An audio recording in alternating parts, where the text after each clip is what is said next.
pessoal, tudo bem com vocês? Meu nome é Verbena Pires e eu sou psicanalista. E vamos direto para o vídeo, tá? O tema hoje é como o narcisista infantiliza suas vítimas. Então, como é que isso acontece? A infantilização de uma pessoa não é não se permitir receber regulação emocional dos pais, tá, pessoal? Não é não permitir que a mãe seja suficientemente boa, como já dizia o nosso grande teórico psicanalista Donald Winnicott, tá? Então, a infantilização não se trata de uma proteção genuína, e sim da geração de dependência e a instalação do medo na vítima de se tornar individualizada, tá?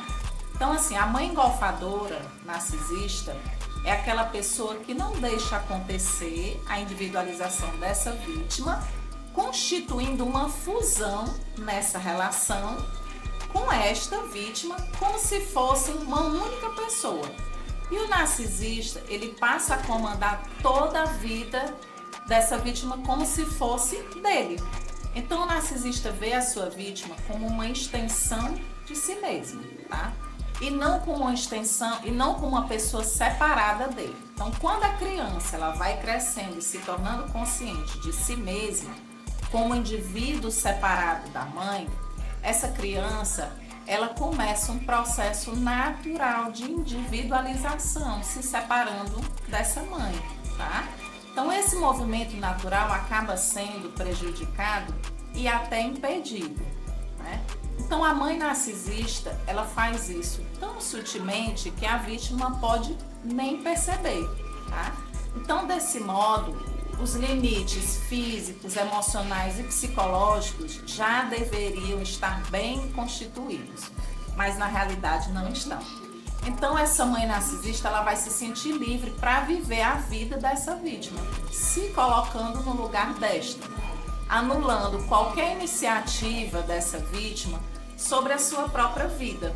Ou seja, o narcisista acaba sufocando, rebaixando o ego dessa vítima, fazendo com que ela não exista, pois ele é quem existe dentro dela, ou então ele vai trazer para dentro dele essa vítima e passar a comandar todos os movimentos dela, como se fosse um animal a ser domado, né? Um exemplo disso o narcisista ele vai invadir toda a vida da vítima, né? Vai mexer nas suas gavetas, vai vasculhar a sua bolsa, vai perseguir essa vítima em todos os momentos.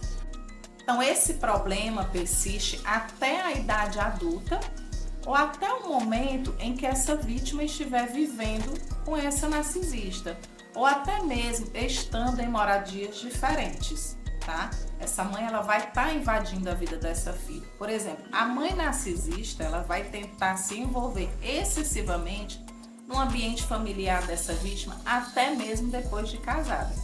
Falando mal do marido, da esposa, contando histórias de ex-namoradas ou ex-namorados, né, para o esposo ou para o marido dessa vítima. Então, se a filha tentar impor sua individualidade, talvez na sua adolescência, a mãe narcisista ela vai reagir de uma forma extremamente negativa. Ela vai passar a fazer difamação dessa filha para que todos reprovem essa vítima, fazendo com que esta se sinta totalmente desamparada para continuar na dependência dessa mãe. Também se sentindo culpada porque os outros, ao serem enganados por essa mãe com informações mentirosas a respeito dela, vão também invalidar as atitudes que foram inventadas por essa mãe para manter a vítima presa a ela, tá, gente? Então, existem várias táticas, né? Uma delas é a triangulação.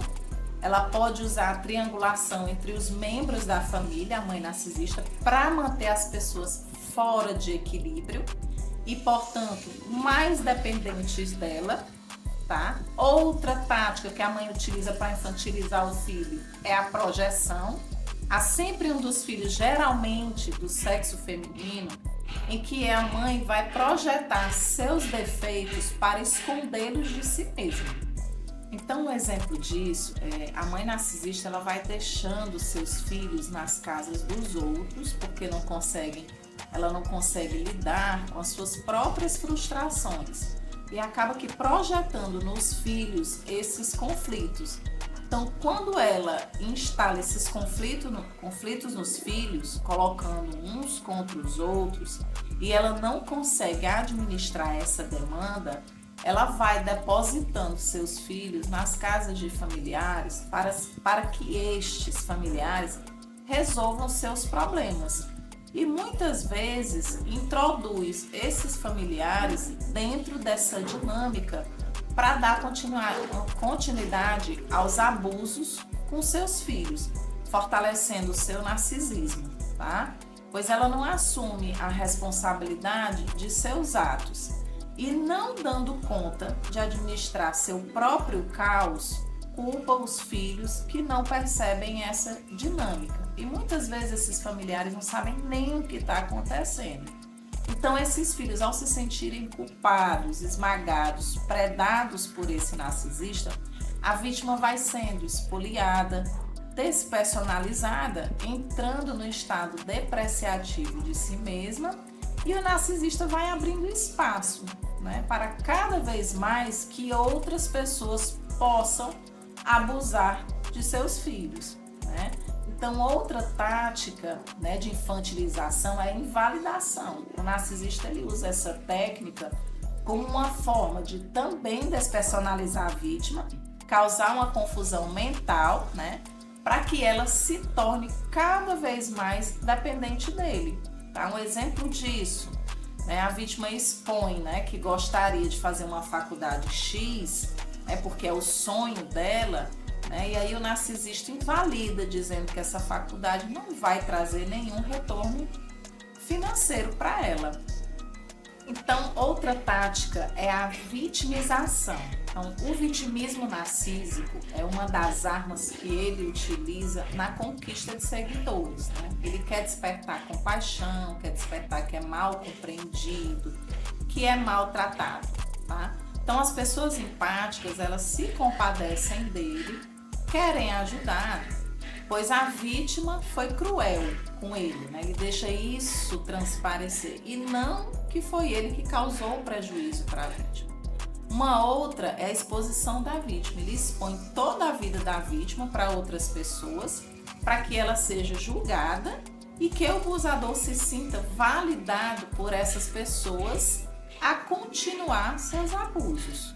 Uma outra tática de infantilização é a fúria narcísica. É quando o narcisista se sente desafiado ou confrontado quando a vítima deseja possuir a sua individualidade, né? Quer ser um ser separado dele, né? E ele não permite isso. Então, um exemplo disso é quando a vítima deseja fazer um corte de cabelo diferente, tá? E o narcisista acaba criticando esse corte de cabelo que essa vítima fez, né? Outra tática é a aplicação de castigos. O narcisista aplica castigos na vítima como uma forma de vingança para poder manter essa vítima no controle dele. Um exemplo disso é quando a vítima ela sai do controle do narcisista, quebra aí o que é que ele faz? Ele quebra os objetos dela, dá sumiço em suas roupas, esconde algo que ela acabou de comprar, derrama café na roupa de trabalho dessa vítima.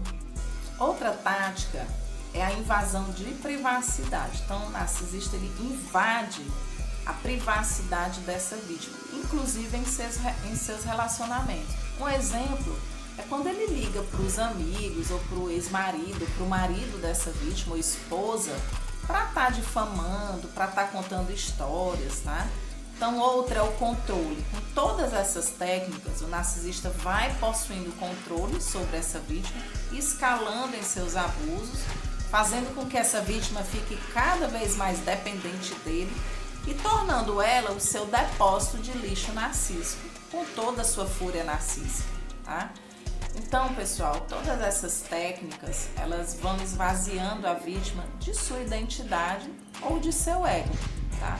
Esmagando essa vítima e tornando ela totalmente incapaz de se virar no mundo. Então, ela se sente incapaz para tudo, de viver sua própria vida, de se casar, de arrumar um namorado ou namorada, de ficar sozinha, de trabalhar, né? Então, outra tática é a desaprovação. Isso é assumido de uma forma, né, através de olhares, tá, gente?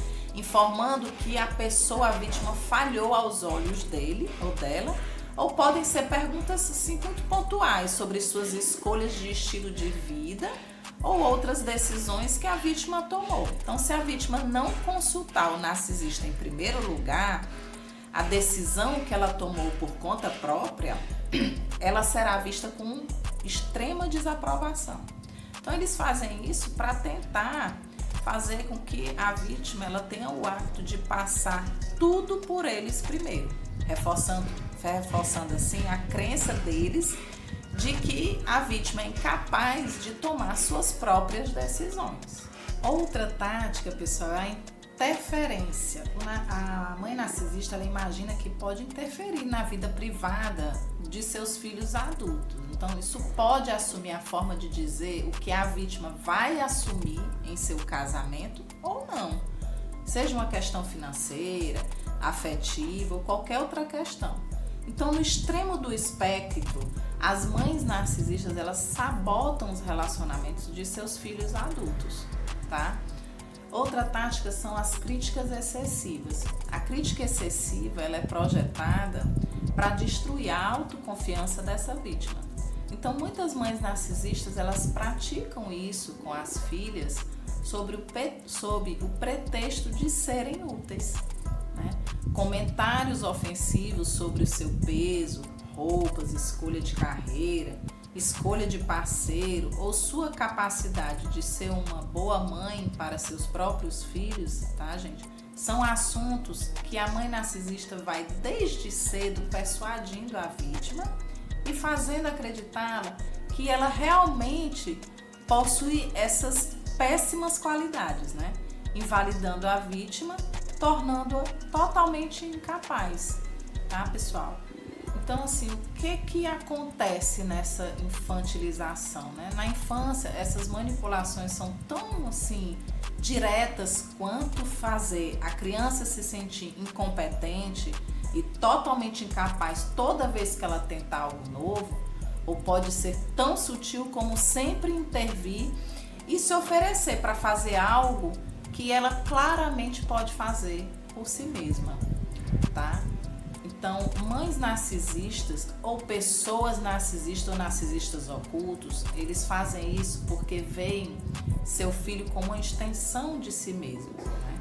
Se a criança começar a perceber isso, né, a mãe narcisista usará a culpa, o controle, o medo e qualquer outra tática que possa pensar para trazer a criança de volta à linha, o adulto de volta a essa dinâmica narcísica. Então, pessoal, essas são táticas de infantilização da vítima, né? Em que o narcisista ele tenta de todas as formas tornar essa pessoa incapaz, né? E está sempre dependendo dele, tá? Mas existem muitas outras manipulações, muitas outras táticas que mantêm essa vítima presa ao narcisista, ok? Então, gente, a gente se vê no próximo vídeo.